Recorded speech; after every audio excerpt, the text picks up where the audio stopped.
Мындан сырткары кайын журтка жаккан келин кандай болуш керек? Кайын журтка жагам деген миссияны койгондо иштин баары ошол жерде каша башталат. Ботко аталанын баары ошол жерде башталат. Жагыштын кереги жок.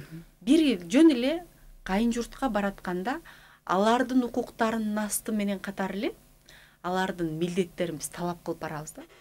Мага калың төлөш керек, мага үй болуш керек, мага шарт болуш керек, мен мынтиш керек, аны мынтиш керек.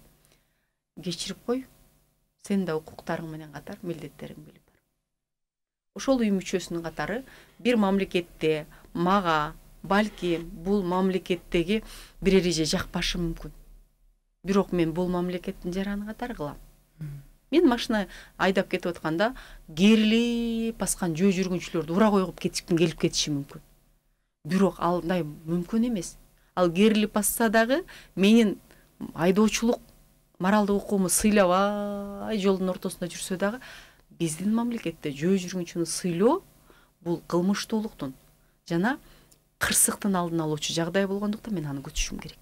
Ошол сыяктуу эле сен ошол үй бүлөгө келин болуп бара жаткандыгыңда сага башка бирөөнү эмес, сиз биз үйүңүзгө бирөөнү киргизесизби? Но биздин ачкыч, мына жерде жата бер, биз жеген тамактан же, сен каалаганыңдай болот, биз кете берсек сен отура берсең да болот, биз өлүп калсак ушул үй сага калат деп бирөөнү киргизесиңерби? Жок. Жок. Келинди ошентип киргизип аткандан кийин чоң полномочий укукту берип, анда ал үйдүн эрежелерин да, маданияттарын да, салттарын да кабыл алып коюш керек да. Ошону эле кабыл алуу менен барыш керек. Бул аял, бул эне кыйналып баласын чоңойтту. Мага ушунча каражат сарптады, эгерде мен анын чайын кайнатып, кийимин үтүктөп берип койсо, мага жагымдуу болот. Мен эчтеке болбойм, бирок үй бүлөлүк мамилелер жакшырат деп кабыл алып барыш керек. Мен ушуну кылып койсом жакшы көрүп калып, мен урушпай калабы экен дегенде иш айныйт. Баарына жаккыдай, сен доллар эмессиң деген сөз бар. Өзүң бойдон эле кал. Бирок каалоо менен кыл. Кылышым керек эмес, кылсам мага жагат деп кылыш керек. Ошондо келин жакшы келин болот. Биз башында ушунчалык кыздардын биз ушундай эмеси бар. Апаларыбыз программаны бере берип кайненең мойнуңа узат, анан кайнене алып келип коет, анан кайнене чайды мойнуңа коет, кайненеңе жакпай калсаң келе бересиң деп аткандан улам сүйлөгөндө дачы ушуну жейсиңби? Жөө жебей эле кое берем. Жок деп барабыз да. Анан баргандан баштап ошентип жүрүп анан бир жыл, 2 жылдан кийин ал жакшы эле аял экенин түшүнгөндөн кийин, жок мен аны жебейм десек аларга катуу тиет. Келин өзгөрдү дейт. Келин шаңк-шаңк сүйлөй баштады дейт. Анан мамиле бузулушу мүмкүн. Башынан баштап эле мен тооктун этин жебейт элем деп айтып коер башында барганда эле. Же болбосо бир көйнөк алып келген болсо, рахмат апа, ушунун карасы болсо, мен өңүм сары болгончу могу сары көйнөктөнчө кийбейм да. Бирок сиз таарынбайсызбы? Дароо айтып кой. Кийинки жолу сени кыйнап, келиним жагып биринчисинде рахмат деди эле деп, жанагы узун сары көйнөгүн да алып келбейт. Ушинтип кыздарды оюн ачык айтуун, аны сүйүүнү, ал деле апасы экендигин, оюн айтса ал деле адам экендигин түшүндүрүп жөнөтсөк, жашоо мамилелер жеңил болобу дейм да. Жакшы. Анан кайнене сүйүнүп атса, сенин апаңа, менин апам сүйүнүш үчүн мен бир нерсе кылам да. Мен Москвада иштеп аткан болсом, кээ бир кыздар бар. Бара албай калдым деп анан заказ берип, курбуларына буйрутма берип суранып, момундай жолу калып барып, момундай кирге алып келип, гүл алып келип сыйлагыла, анан ал видеону мага тарткыла, мага жөнөткүлө, мен эмоциясын көрөйүн. Ошончо бар эмне үчүн? Апаңдын бир ыраазычылыгы, бир жылмаюусу үчүн. Балким ошол бар аны кайнене үчүн кылып коёттурбуз. Эң туура. Албетте. Мындан өтөр жакшы иш барбы, жакшы нерсе бар, туура айттыңыз. Жанакы бир устазалар айтып калчу эле, жанакы ар бир иш жазып атсам, ошону бирөө үчүн эмес, Аллах ыраазычылыгы үчүн жаза депчи. Чындап сиз эң туура айттыңыз да, андан үмүт кылып күтүп отурбастан Аллах ыраазычылыгы үчүн жазап коюп. Бул биздин жеңишибиз. Көкүрөгүңдө да кайрадан бирдеме күтпөйсүң. Мен сонун кылып тамакты астына койсом, рахмат балам, бактылуу бол деп бата берген жок, тооба кылдым, какпаш деп чыга алып таарынбайсың. Койдум тамакты, жеди, ыраазы болду, курсагы тойду. Аллахтын ыраазычылыгы, мен ыраазы үчүн ал ыраазы десең. Нуркыз эже, анан жаман келин кайдан чыгат? Балким бул тарбияга да чечет. Жаман келиндин чыгышына күйөө менен кайнененин салымы бар. Анткени алар сонун күтүүлөр менен жагам деп аракет кылып баргандан улам бааланбай калышы мүмкүн. Же келейткандан баштап эле биздин кайненелердин башына да программа бар да. Келинди башынан кармабасаң эчтеңдеп кетет, чекчеңдеп кетет, мынтип кетет. Келин деген сенин кызыңдай эле бирөө. Ал бирөөнүн үйүнө коркуп барат. Ал деги көнүп кетиш оңой эмес. Өзүңүн келин болуп келгениңи эчте. Аябай түшүнүктүү, светтик, илимдүү, билимдүү түшкөн жерге түшсөң деле калагандай талтайып жата калмай жок. Шалпылдап жемей жок. Эркиндигиң чектелип атат. Бирөөнүн үйүнө конокко баргандан кийин келип, бир чай ичеличи деп канча өзүбүзгө кысылабыз. Ал жашаганы кетип атат. Ошол келген аял кыздын анча-амчасын кечирип, жаманын жашырып, жакшысын ашырып коюу менен биз балким келинди оңдойбуз. Мисалы, биз келин болуп келдик. Анан байкабай бир кемчиликти кетирип койдук. Анан атыгын катыгын бул эмне деген келин болду? Кандай? Уят, эмне болду деп ушинткен болсо, жинибиз келип, ачуубуз келип, тиги абысыныбызга, күйөөбүзгө, кошунанын баарына, сиңдилерине айтып чыккан болсо, эмнеге айтты деп кичирейбиз да, кийинки жолу ошол кемчиликти кайталоо бизге өөн деле болбой калат. Себеби биздин ал кемчилигибизди баары билип бүткөн. Балким биринчисин кечирип, мону моундай эле кылып койсок жакшы болот. Бул атаңа жакпайт. Мындай кылып коелу. Эркектин ачуусу келбесин десе, кийинки жолу атаңа өзүң билип кылгандай кылып кайнатаңа алып киресиң. Ошон үчүн жаман келиндин чыгып калганы болсо, башында ичиме батсаң сыртыма батпай билиң. Сен аерге кул болбо. Баш ийип калба. Мен сени окутуп койгом деп жөнөткөн эненин салымы болушу мүмкүн. Бирок жаман келиндин чыгышына келген жеринин салымы көбүрөөк болуп калат. Ошон үчүн келинди кабыл алып атканда, мен деле өзүмдүн ылайык ачуум бар. Кызыңы кечирбедиң беле бир мезгилде кемчилигин. Кызың кылбай тултуйуп жатып алса, бул ушинтет, эртең бирөөнүкүнө барганда кылат да, өзүң кылбадың беле. Келин ошентип калган болсо, анда кечирип кой. Бул биринчиси. Экинчиси, сөзсүз түрдө бизде азыр балдарыбыз ат минбейт, спорт менен машыкпайт, телефондо, смартфондо турат, активдүү жашоо образы болбошу мүмкүн. Ошондон улам эркектерде өздөрү носитель болгон оорулар бар. Анан кызды алгандан кийин келин ал бирөөнүн чужой микробун кабыл ала албайт дагы, цистит, ар түрдүү ооруларга кабылат. Анан бейт жоголот. Анан боюнда болгондон кийин токсикоз болот. Жаткысы келет, кишини жактырбайт. Ошонун баарын биздин келин айныды, биз оорулуу келин алып алыппыз. Анан муну кармабай биз буздук деп отурбастан балким бир аз жатып ал кызым. Бир күн жата койсоң айыгып каласың десе, уялгандан ал эртеси турат. Балким ошол жакшы сөз анын оорусун 2 эсе тез жеңүүгө жардам берет. Себеби биздин бүтүндөй оорубуз психикалык абал менен байланыштуу. Анан эле асылып, тиленип, бул бузулду, бул жатат, бул мен мындай келин көргөн эмесмин, кесел оорулуу келин алып алыппыз дей берип, анан апасыныкына качып, анан апасына барып эксперттерге ушактап алып, менин кайненем момун акмак десе, сону сүйлөп алып ушундай аял экен деп, анан апалар жардам берип, эксперттер. Анан жашоонун баарын бузабыз. Келгиле, сенин тукумуң улоо үчүн, ден соолугун жоготуп, сенин балаңын, сен билбей жүргөн ооруларын келин жугузуп алып дарыланып аткан болсо, мүмкүнчүлүк бер. Эгерде 1 жакшылык, 2 жакшылык, 3 жакшылыкты жетпей аткан болсо, анда сен ошого татыктуу сүйөм деп алган уулуңун теңи балким ошол болушу мүмкүн. Кабыл ала билиш керек. Биздин аялдарыбыздын баары бизге 100% жагууга милдеттүү эмес.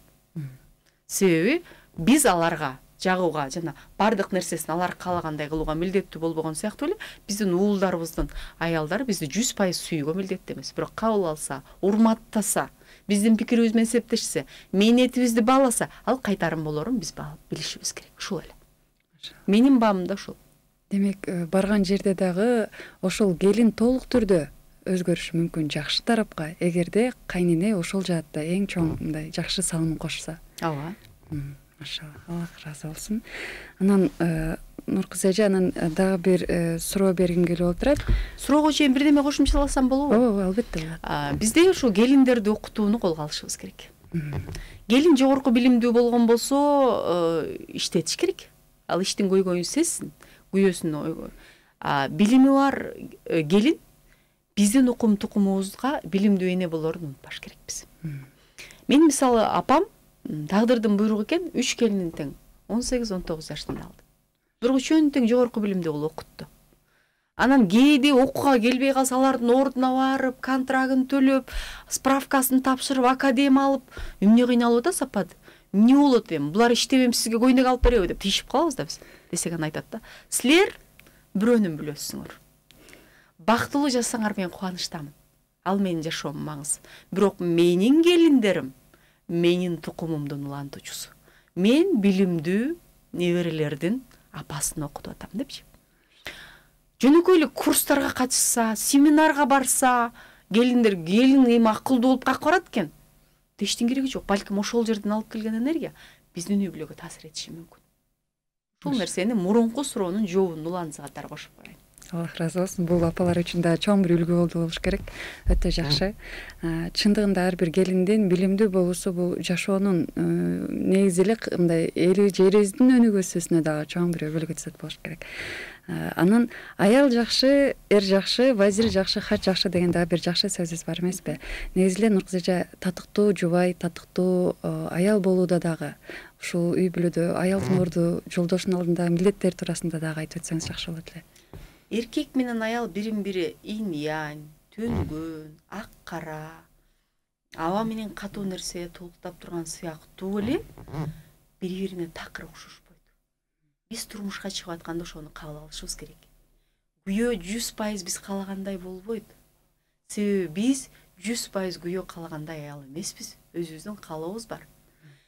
Жубайлардын бирөөсүнө 100% ылайыкташканда, экинчисине кызыксыз болуп калат. Көчөдөн ага альтернатива издей баштайт. Ошон үчүн күйөөнүн өзүнүн пикири, мен мондай деп атам. Сен да ушуну көрбөйсүңбү? Жок, мага ушул ылайык келип атат деген. Аялдын өзүнүн пикири. Туура айтасың, сенин пикириңди сыйлайм, бирок мага көбүрөөк могу көйнөк жагып атат деген нерсе болгондо бири-бири үчүн күрөшүп жашоо кызыктуу болот. Биз күйөөлөрүбүздү эмне кылабыз? Сүйлөшүп жүргөндө бири-бирибизге жакшы жагыбыздан көрүнөбүз, жаман пейилибизди көрсөтпөйбүз, идеалдуу мырзалар болот. Анан үйгө баргандан ал сени камсыздоочу, коргоочу, ошол эле мезгилде бул аял менин жоопкерчилигимдеги менин менчигим, менин гана сүйгөнүм, мага гана таандык деп анан сени коргоп, сени моуну кылсаң болбойт деп кызганып, чектей баштаганда аны менен күрөшүү тиреши башталат. Бир нерсени кабыл алып коюшубуз керек. Бизди кабыл алып сүйүп аткан мырза бизди мындан да жакшы болсун деп атат. Бул анын каалоосунда. Биз дайыма ушул нерсени мынтип кабыл алабыз да, мени чектеп атат, мени тыйып атат, мен эркиндиктеримди чектеп койдум. Мен өзүм эле алайын. Мен теле жылдыз болуп турганда ординатор врачка жигитке тийгем. Али жумушка кире элек. Бирок ошонун каалоосу менен болуп турган карьерамды таштап, мен 1,5 жыл эфирден кеткем. Сурагандын баарын эмне болду деле мен токсикоз болуп, мындай боёно албай атам да, эфирге чыга албай атам. Токсикоз болуп, мынау жарыкты тиктей албай атам деп эле айтып кеткем. Бирок университетте мугалимдигимди кылгам. Көчөдөгүлөрдүн адамдардын баарысы билимдүү мырза болгон үчүн менин жолдошума аябай ийгиликтүү журналист эле аялыңыз. Ошол иштебей калды, биз көргүбүз келди эле деп 2-3 айткан экен, мен экинчисин төрөгөндөн кийин айткан. Барып иштебейсиңби, сага жакса деп. Кээде мен үчүн сүйүүсүн, мен үчүн үйүн, мен үчүн эркиндигин, мен үчүн каранжатын, курмандыгын чалган мырза үчүн балким бизге жакса дагы ага жакпай аткан бир нерседен баш тартарбыз. Жашоо деген ушал да, мунаса да. Чек ара маселесин чечүүдө деле кошуналар менен могу жерди бизге бер. Муну сага берейин, се жок анда муну бер.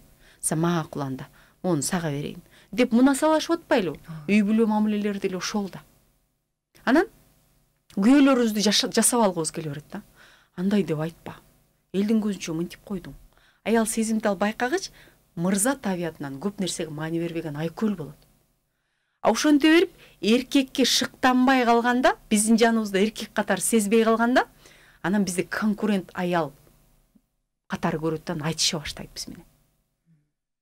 Балким, кандай сонун деп. Бир жолу айттырбай гүлап келсе, ушуну сонун болуп көтөрүп болот экен го. Деп жаап, нар гүл, карасам эле гүлдү карагым келип атат. Статусуңа кой, гүл, менин мырзам гүл алып келген экен деп койсоң, эки жолу алып келеттир. Деп салып койсоң, ал экинчи жолу алып келбейт. Мындай кубанганды, шыктандырганды, баалаганды биз аялдар үйлөнбөйлүбү? Себеби биз эмоциялуу, биз мээримдүү, биз кечиргич, биз бала тарбиялагыч табиятыбыз менен аны көрсөк, ал мырзалыгы менен ошол нерсени көтөрөт да. Биз ыйласак, биз тарынсак, биз көйнөк десек, биз алардын апасын анча-мынча жамандап койсок, көтөрүп атпайбы күйөө? Балким анын кээ бир нерселерине биз ынанып койбойлубу? Көпчүлүк нерселер азыр мындай болот. Диндик. Мен аялымы оронтом дейт күйөөсү. Анын аялы никакой деп баштайт да. Ошол жерде мен деле оюмда бар. муроңум келип атат, бирок мындай жүрөгүмөн даяр болгончо кичине убакыт бербейсиңби деген сөз конфликтти жеңилдетет. Эч кандай мен чечкенче дегенде эле эркек ошол нерсеге тирешет, эсинде калат. Ошол нерселерди, мамилелерди биз күйөөнү жасап алууну, өзүбүздүн рамкага салууну токтотсок, ал бизди рамкага салууну токтотот.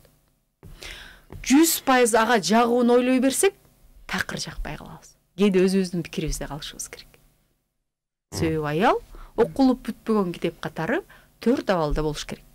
Кээде ал ханыша катары өзүн мындай проявлять этип, менин пикирим ушундай, мен үчүн күрөшүп жаша деген сыяктуу. Кээде үй кожойкеси катары сенин жасаган тамагың, сенин туткан үйүң ага жылуулук бериш керек. Кээде жаш кыз катары атаң эркелегенде эркелей алышың керек. Кээде барда мурда аял эркек бул жакындык, сүйүү, төшөк. Ошол жактан дагы биз ага жагымдуу боло алышыбыз керек.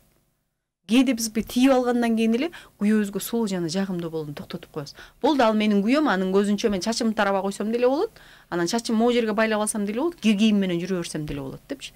Анан эмне жүдөп калгансыңбы деп айткан болсо, сага тием деп, сага тамак бышырам деп, сенин апаңа жагам деп деген монологду айтканда, күйөөң сен ошентип калдыңбы дейт деп ойлобогула. Бул анын кыжырын келтирет. Себеби эркек сени багам деп акча таап жүрөм, сенде үй кылып койгом, сени жүздөгөн кыздардын арасынан албай тандагам деп айта албайт. Анын табияты ушундай, ичинен былтыйып калат да, анан мага тием десең ошол жүрө бер деген келишпестик, кайдыгерлик, унчукпай эле коеюнчу деген нерсе башталат. Дүйнөдөгү эң жакын адамыбызга комплимент айтып, ошондон сүйүү берип, сүйүүгүтүн үйрөнбөсөк, анда биз жакшы жубай болуудан калабыз. Ошол жылуулукту башка жерден издесе капа болобуз анан. Сулуулукту эксклюзивдүү көчөдөн издесе үйдөн бере албай өзүбүз капа болобуз. Үйдө сулуу болгонго эрте менен туруп, кирип кеткенче 5 мүнөттө умубашка менен жууп, аркасынан тонер, гелди, жанагы сыворотканы кой да кремди коюп жүгүрүп чыгып кечке жашап жүрө бер. Деген нерсе. Бул менин оюм, бирөөгө таң улагым келген жок. Толук түрдө кошулам. Айтканыңызга толук түрдө кошулам. Анткени сиз дагы бул тажрыйбанын негизинде, ошол эле учурда азыр сиз үй бүлөлүк академияны дагы буюрса иншалла жетектеп жатасыздар да. Ушул жакта дагы менимче чыныгы жашоодогу реалдуу турмушта болуп жаткан инсандардын жашоосун көрүп атсаңыздар керек. Көп ушу кеп кеңеш айтсаң эле ушул да. Мага гүл алып келбей койду, үйлөнгөн күнүбүздү эстебей калды. Анан эмне керек десем, эчтеке десем эле алып бербей койду депчи. Бар жогубузду карап отургандай жолдошубуз бизди багабыз дегенде алар начальниги бар, душманы бар, көчөдө таксист бар, кардары бар, тарынтып чарчап келет. Анан биз нар бир көзүбүздү карап эле отурганга кээде убактысы жок. Ачык эле айтып, сени кыйнагым келбей атат, бирок мага аябай күзгү көйнөк керек болуп атат деле. Кандай деп ойлойсуң? Кое турбайсыңбы деп, мейли анда кийинки жумадан. Десек жашообуз жеңил болот да. Мага көйнөк буйрчу эле, кийбей эле кое берем мен. Мага вечно жок. Десең анан точно көйнөк жок болушу мүмкүн да. Ошодон эле мындай түз эле мамиле кылууну үйрөнбөйлүбү? Мен жаштардан көп нерседен байкайм, өзүм деле жаштыгым эстейм. Бүтүндөй көчөгө сонун сүйлөп, назик болуп, начальникке, доско, курбуга келиш керек да, анан чогултуп алып күйөөгө чыгарыш керек го. Жок. Бардык көйгөйүн көчөгө таштап келип, үйдө балким күйөөбүз менен сырдашып, сүйлөшүп, жеңилдешип отуруш керекпиз. Ал сен аясың, сен аны ая дегендей да. Дүйнөдөгү эки эле жакын адам экөөңсүңөр, экөөңүн бюджетиң бир, экөөңүн балаң бир, экөөңүн төшөгүң бир. Бири-бириңин көзүнчө калгандай жүрсөң боло берет. Бирөөнүн көзүнчө, агаңын көзүнчө тантип жүрө албайсың. Балким ушуну көрбөйлүбү, ушуну практикалабайлыбы, жашоону жеңилдейттир деп. Тирешсек тиреше беребиз. Мен башибе, мен деген аялмын, менин укугум бар, гендер деп чыгасың. Бирок жалгыздык деле толук бойдон бизге жагабы? Эркин болуу, толук кандуу эркек болуу эле жүрө берүү. Анда биз кимден төрөйбүз? Атасы жок, жарым үйдө эле атаң кимсе эсимде жок деп чоңойтуу жакшыбы баланы? Деген нерсени эске алганда, балким муну практикалап көрүү урушуп тирешүүгө караганда жакшыраак жол болуш керек. Албетте. Ооба, эң туура. Акыркы дагы бир суроону берели. Нургүл эже, негизи эле аялдын бактылуулугу эмнеде деп ойлойсуз? Аялдын бактылуулугу сезе билүүдө жана өзүн сүйүүдө.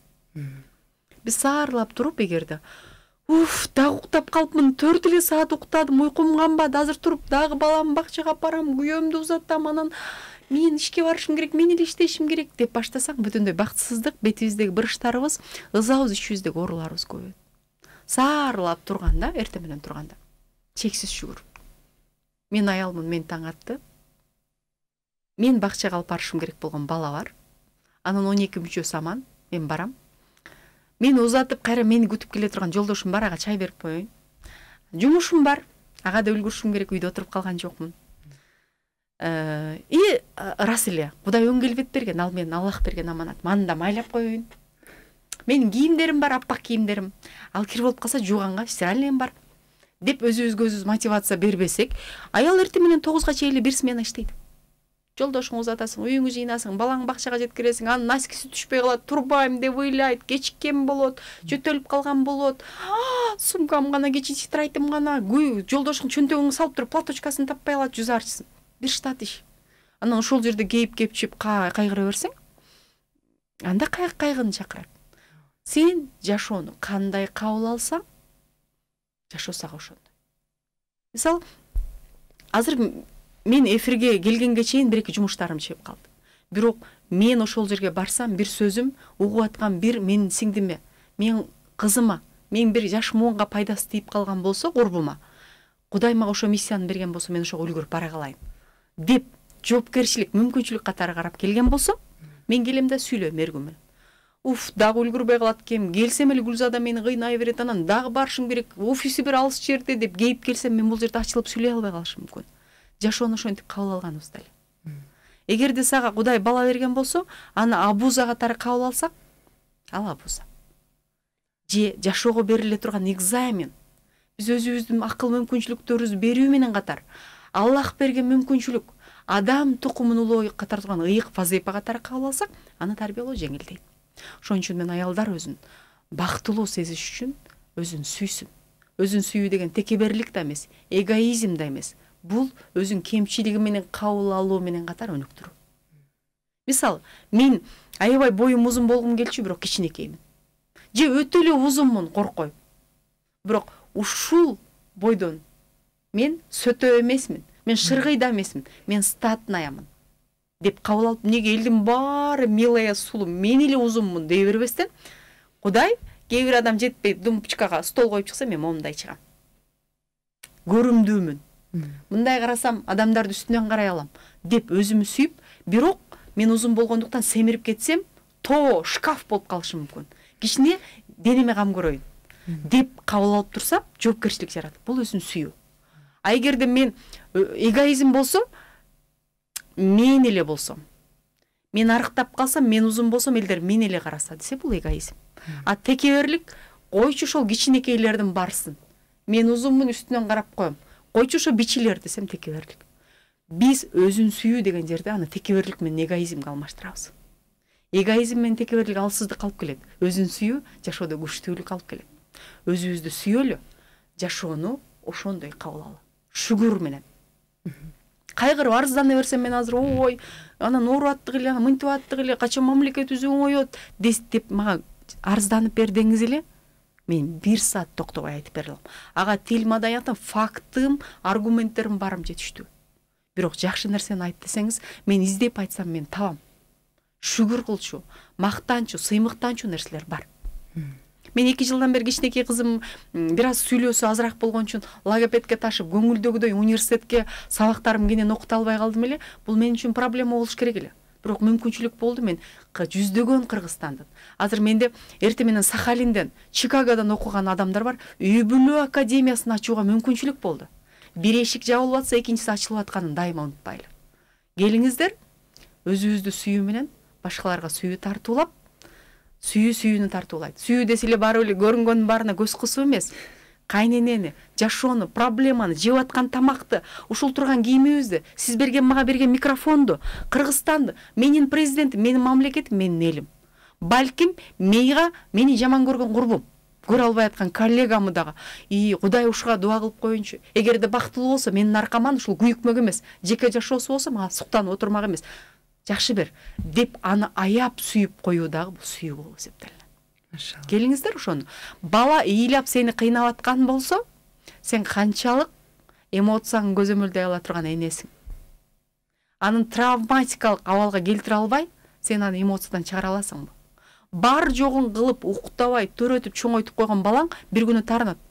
Барсынын апасы ателлер чогулушуна барып, бир сен барган жоксуң апа дейт. Ошол жерде эсептеп отуруп далилде, ага, мен сен үчүн куспай, мен сен үчүн төрөгөм, 9 ай көтөргөм, мен бир сен үчүн иштеп жүрөм. Анан родительский комитетиңе барайм деп башка урасыңбы же кечирип койчу балам. Кийинки жолкусунда мен сөзсүз аракет кылам деп коесуңбу? Бул дагы ошончо менетиң балабай, бирок ошого карабастан сени тоодой күчтүү деп сүйгөн балаңы сүйө билип эле, кемчилиги менен сүйүү, балалыгы менен сүйүү деген эле сөз. Мен ошон үчүн Үй бүлө академиясынын ачуубузда дагы слоганыбыз жаркырап жаша. Ар бир аял өзүн тап, өзүн көзөмөлдөтүп, өзүн өнүктүрүп, өзүн сүйүү менен катар айланасына сүйүү чачып, жакшы аурада жаркырап жашаса экен. Аялдардын бактылуулугу коомду, үй бүлөнү, күйөөнү, кайненени, баланы жаркытса экен. Биздин Кыргызстандын балдары дүйнөгө кайрымдуулук кылган күчтүү фонддорду түзгөн балдар болсо экен деген миссия менен түзүлгөн нерсе. Кудайдын кулагы кансın бүгүн 5000дей адам окутуп бүттүк, саны эмес сапаты, и ажырашам деп келген 100дей адамдын азыр 51 жашап атат. Биз ошого себепкер кылган Аллахка шүгүр айтып, ошол бирок ошол 51 адамды жараштырыш үчүн биздин канча нервибиз кетип, губкасын алып, сиңирип алып, үйгө келип балдарыбызга кыйкырып калган учурларыбыз болду. Бирок ошо миссияны берген үчүн, алардын бактылуулугуна Кудай себепкер кылган үчүн сүйүнүп жашоо, шүгүр айтуу мүмкүнчүлүгүбүз кабыл алышыбыз керек. Машалла. Аллах разы болсун Нуркыз эже. Ушундай үй бүлөлөргө чоң салымыңыздарды кошуп, кызмат кылып жаткандыгыңыздар үчүн сиздерге да терең ыраазычылык билдиребиз. Ар бир ишиңиздерди Аллах таалам колдогон болсун. Иншаллах дайыма даражаңыз бийик болсун. Алтындай болгон убактыңызды бөлүп келип бергениңиз үчүн сизге дагы бир жолу терең ыраазычылык билдиребиз. Эмесе биздин көрөрмандарга, угармандарга өзүңүздүн жакшы бир жылуу сөзүңүздү арнап өтсөңүз, анан эфирибизди жыйынтыктайбыз. Бардан мурда ушул мүмкүнчүлүк берген, сиздин бир сөзүңүз балким биздин кыздарга таасири тийип калбасын деп, мен ушул жака Бишкекке иш сапар менен келип атканымы соц тармактан байкап чакырган ушу Марватова Насыйкат телеканалга сиздин жүзүңүз менен Гүлзада айым ыраазычылык билдирейин. Анан жалпы көрүүчүлөргө жана ошондой эле угармандарга байкабай акыңыздарга кирсем, байкабай бирдемени үйрөтүп койгон болсом, ашкере бир мениңиздерди тарынтып койгон болсом, мен кечирим сурайм. Биздин миссия, биздин бир сөзүбүз, бири-бирибизге таасир этип, бири-бирибизди эскертип, бири-бирибизди жамандыктан кайтарып, бири-бирибизди жеңил учурда проблеманы мүмкүнчүлүк катары кабыл алууга үйрөтсөк, балким ажырашуулар, балким урушуулар, коомдогу кагылышуулар азаяр бекен деген миссияны алууга аракет кылып атабыз. Кудай ошол нерсеге себепкер кылганына шүгүр. Кудай сөзүбүздү өтүмдүү, үнүбүздү көрүмдүү кылсын. Ар бир аял бактылуу болсун, жаркырап жашасын, айланасында аны сүйгөн жакындар аман болсун. Кыргыз коому, кыргыз мамлекети, элибиз ынтымак, мамлекетибиз күчтүү, экономикабыз ордоп, чек арабыз бекем, мамлекетибиздин туусу бийик, түндүгү тоодо жана пайдабалы бекем болсо экен дейм. Арбаңыздар, бар болуңуздар. Ассаламу алейкум. Чоң рахмат, Аллах разы болсун. Кадырлуу көрөрмандар, сиздер Айымдар ааламы берүүсүн көрдүңүздөр. Сиздер менен болгон мен Гүлзада Талайбекова жана ошондой эле оратор, ар тараптуу коомдук ишмер айымыбыз Нуркыз Кадырбекова болуп өттү. Келерки көрсөтүүбүзгө чейин ассаламу алейкум ва рахматуллахи ва баракатух.